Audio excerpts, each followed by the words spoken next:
Hi friends, ಎಲ್ಲರೂ ಹೇಗಿದ್ದೀರಾ? I hope ಎಲ್ಲರೂ ಚೆನ್ನಾಗಿದ್ದೀರಾ ಅಂತ ಭಾವಿಸ್ತೇನೆ. ಬನ್ನಿ ಫ್ರೆಂಡ್ಸ್, ಇವತ್ತಿನ ರೆಸಿಪಿ ತುಂಬ ಸಿಂಪಲ್, ತುಂಬ ಬೇಗ ಆಗುವಂಥ ಜೋಳದ ರೊಟ್ಟಿಗಂತೂ ತುಂಬ ಒಳ್ಳೆ ಕಾಂಬಿನೇಷನ್ನು, ತುಂಬ ಹೆಲ್ದಿಯಾಗಿರುತ್ತೆ ತರಕಾರಿ ಪಲ್ಯ. ಹೀಗಾಗಿ ಇವತ್ತಿನ ನನ್ನ ರೆಸಿಪಿ ಬಂದ್ಬಿಟ್ಟು ಕಿರಿಕಿರ ಸೊಪ್ಪು. ಮೈಸೂರು ಬೆಂಗಳೂರು ಸೈಡೆಲ್ಲ ಕಿರಿಕಿರ ಸೊಪ್ಪು ಅಂತೀವಿ, ನಾವು ಉತ್ತರ ಕರ್ನಾಟಕ ಸೈಡೆಲ್ಲ ಕಿರಿಕ್ಸಾಲಿ ಪಲ್ಯ ಅಂತ ಹೇಳ್ತೀವಿ. ಇದಕ್ಕೆ ನಾನು ಇವತ್ತು ಒಂದು 4 ಕಟ್ಟಷ್ಟು ತೊಗೊಂಡಿದ್ದೀನಿ. ಏನಕ್ಕೆ ಅಂದರೆ ಸ್ವಲ್ಪ ಬೇಯಿಸ್ತಾ ಇದ್ದರೆ ತುಂಬಾ ಸ್ವಲ್ಪ ಆಗೋಗ್ಬಿಡುತ್ತೆ. ಹೀಗಾಗಿ 4 ಜನ ಅಷ್ಟು ತಿನ್ನೋಷ್ಟು ಬೇಕಂದರೆ 4 ಕಟ್ಟು ನಾನು ತೊಗೊಂಡಿದ್ದೀನಿ. ಇದ್ರ ಜೊತೆ ನಾನು ತೊಳೆದ್ಬಿಟ್ಟು ಇಟ್ಕೊಂಡಿದ್ದೀನಿ. ತರಕಾರಿನ ಸ್ವಲ್ಪ ಕ್ಲೀನಾಗಿ ತೊಳ್ಕೊಳ್ಳಿ. ನಾನಿಲ್ಲಿ ಕಿರಿಕ್ಸಾಲಿ ಸೊಪ್ಪು ತೊಗೊಂಡಿದ್ದೀನಿ. ಅದ್ರ ಜೊತೆ ನೋಡಿ ಹಸಿರು ಮೆಣಸಿನ್ಕಾಯಿ ತೊಗೊಂಡಿದ್ದೀನಿ. ಕಟ್ ಮಾಡಿಬಿಟ್ಟು ಮಧ್ಯದಲ್ಲಿ ಖಾರ ಬರಲಿ ಅಂತ ಹೇಳ್ಬಿಟ್ಟು ಚಿಕ್ಕದಾಗಿ ಕಟ್ ಮಾಡಿಲ್ಲ. ಏನಕ್ಕೆ ಅಂದರೆ ಮಕ್ಕಳಿಗೆ ಬಾಯಲ್ಲಿ ಸಿಗ್ತಾ ಇದ್ದರೆ ತಿನ್ನಲ್ಲ, ಹೀಗಾಗಿ ಸ್ವಲ್ಪ ದೊಡ್ಡದಾಗಿಯೇ ಕಟ್ ಮಾಡಿದ್ದೀನಿ. ಅದೇ ರೀತಿ 2 ಎಸಳು ಬೆಳ್ಳುಳ್ಳಿನ ನೀಟಾಗಿ ಜಜ್ಜಿಬಿಟ್ಟು ಇಟ್ಕೊಂಡಿದ್ದೀನಿ. ಇಷ್ಟು ರೆಡಿ ಇದ್ದರೆ ಸಾಕು, ನಿಮಗೆ ಕಿರಿಕ್ಸಾಲಿ ಪಲ್ಯ ರೆಡಿ ಆಗುತ್ತೆ. ಓಕೆ ಫ್ರೆಂಡ್ಸ್, ಇವಾಗ ಬಾಣಲಿ ಕಾಯ್ದಿದೆ. ನಾನು 2 to 3 ಟೇಬಲ್ ಸ್ಪೂನ್ ಅಷ್ಟೇ ಹಾಕೋತೀನಿ.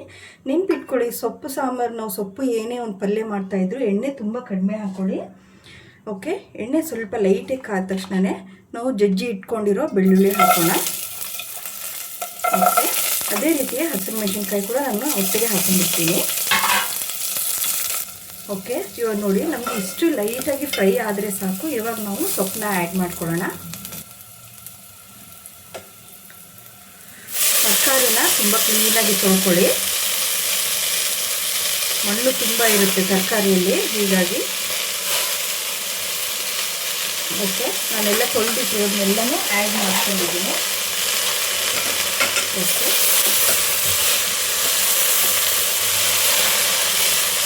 ಲೋ ಫ್ಲೇಮಲ್ಲಿ ಇಟ್ಕೊಂಡ್ಬಿಟ್ಟು ಇದನ್ನು ಫ್ರೈ ಮಾಡಿ. ಓಕೆ, ನೋಡ್ತಾ ಇದ್ದೀರಾ ನೋಡಿ, ನಾವು ಎಷ್ಟೊಂದು ಹಾಕಿದ್ವಲ್ವಾ, ನೋಡಿ ಇಷ್ಟೇ ಆಯಿತು. ಇವಾಗಿದು ನೋಡಿ ಇಷ್ಟೇ ಆಗೋಗ್ಬಿಡುತ್ತೆ. ಇವಾಗ ಇದಕ್ಕೆ ಒಂದು ಸಣ್ಣದು ಈರುಳ್ಳಿ ಕಟ್ ಮಾಡಿಬಿಟ್ಟು ಹಾಕೋಣ. ಇದು ಇದ್ರ ಜೊತೆನೇ ಫ್ರೈ ಆಗಬೇಕು. ಈರುಳ್ಳಿ ಒಂದು ಸ್ವಲ್ಪ ಜಾಸ್ತಿ ತೊಗೊಳ್ಳಿ, ತುಂಬ ಟೇಸ್ಟಾಗಿರುತ್ತೆ. ಓಕೆ, ಜಾಸ್ತಿ ತಿರುಗಿಸೋದೇನು ಬೇಡ.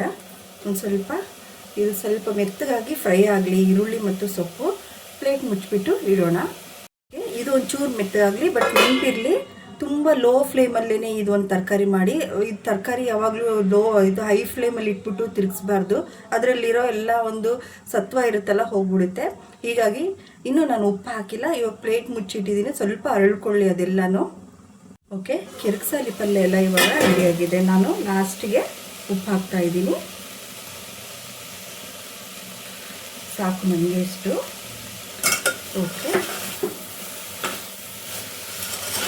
ನೋಡಿ, ಅದು ತರಕಾರಿ ಎಲ್ಲ ನೀರಿನ ಅಂಶ ಎಲ್ಲ ಬಿಟ್ಕೊಂಡಿದೆ. ಹೀಗಿರುವಾಗ ಒಂದು ಸ್ವಲ್ಪ ಉಪ್ಪು ಹಾಕ್ಬಿಟ್ಟು ಒಂದೇ 1 ನಿಮಿಷ ಮಾತ್ರ ಇಟ್ಕೊಳ್ಳಿ. ಏನಕ್ಕಂದ್ರೆ ಉಪ್ಪೆಲ್ಲ ಅದು ಸ್ವಲ್ಪ ತರಕಾರಿ ಹೀರ್ಕೋಬೇಕು. ಓಕೆ, ಇದು ಇವಾಗ ತರಕಾರಿ ರೆಡಿ ಇದೆ. ನಾನು ಜೋಳದ ರೊಟ್ಟಿ ಮಾಡಿದ್ದೀನಿ, ಅದ್ರ ಜೊತೆ ತುಂಬ ಸೂಪರ್ ಕಾಂಬಿನೇಷನ್ ಇರುತ್ತೆ. ಇವಾಗ ನಾನು ಸರ್ವ್ ಮಾಡಿಕೊಂಡು ಹೇಳ್ತೀನಿ ಹೇಗಿತ್ತು ಅಂತ. ಕಿರಿಕ್ಸಾಲಿ ಪಲ್ಯ ತುಂಬ ಅಂದರೆ ಹೆಲ್ದಿ ಫುಡ್ಡು ಅಂತ ಹೇಳ್ಬೋದು. ಜೋಳದ ರೊಟ್ಟಿ ಅಂತೂ ಒಳ್ಳೆ ಕಾಂಬಿನೇಷನ್ನು. ನೀವು ಮನೆಯಲ್ಲಿ ಮಾಡ್ಕೊಂಡು ತಿನ್ನಿ. ಯಾವ ರೀತಿ ಟೇಸ್ಟ್ ಬಂತು ಅಂತ ಹೇಳ್ಬಿಟ್ಟು ಕಮೆಂಟ್ ಮಾಡಿಬಿಟ್ಟು ತಿಳಿಸಿ. ನಿಮ್ಮೆಲ್ಲರ ಸಪೋರ್ಟ್ ಯಾವಾಗಲೂ ಹೀಗೆ ಇರಲಿ ಅಂತ ಕೇಳ್ತೀನಿ. ಬನ್ನಿ ಟೇಸ್ಟ್ ಮಾಡ್ತೀನಿ.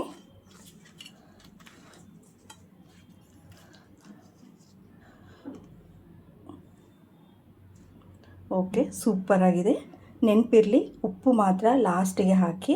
ತುಂಬ ಜಾಸ್ತಿ ಸೊಪ್ಪಿದೆ ಅಂತೇಳ್ಬಿಟ್ಟು ನೀವು ಫಸ್ಟಿಗೆ ಉಪ್ಪು ಹಾಕ್ಬಿಟ್ರೆ ತುಂಬ ಜಾಸ್ತಿ ಉಪ್ಪು ಹಾಕ್ಬಿಡುತ್ತೆ. ಹೀಗಾಗಿ ಆ ತಪ್ಪು ಮಾಡಬೇಡಿ. ನಿಮ್ಮೆಲ್ಲರ ಸಪೋರ್ಟ್ ಯಾವಾಗಲೂ ಹೀಗೆ ಇರಲಿ. Thank you.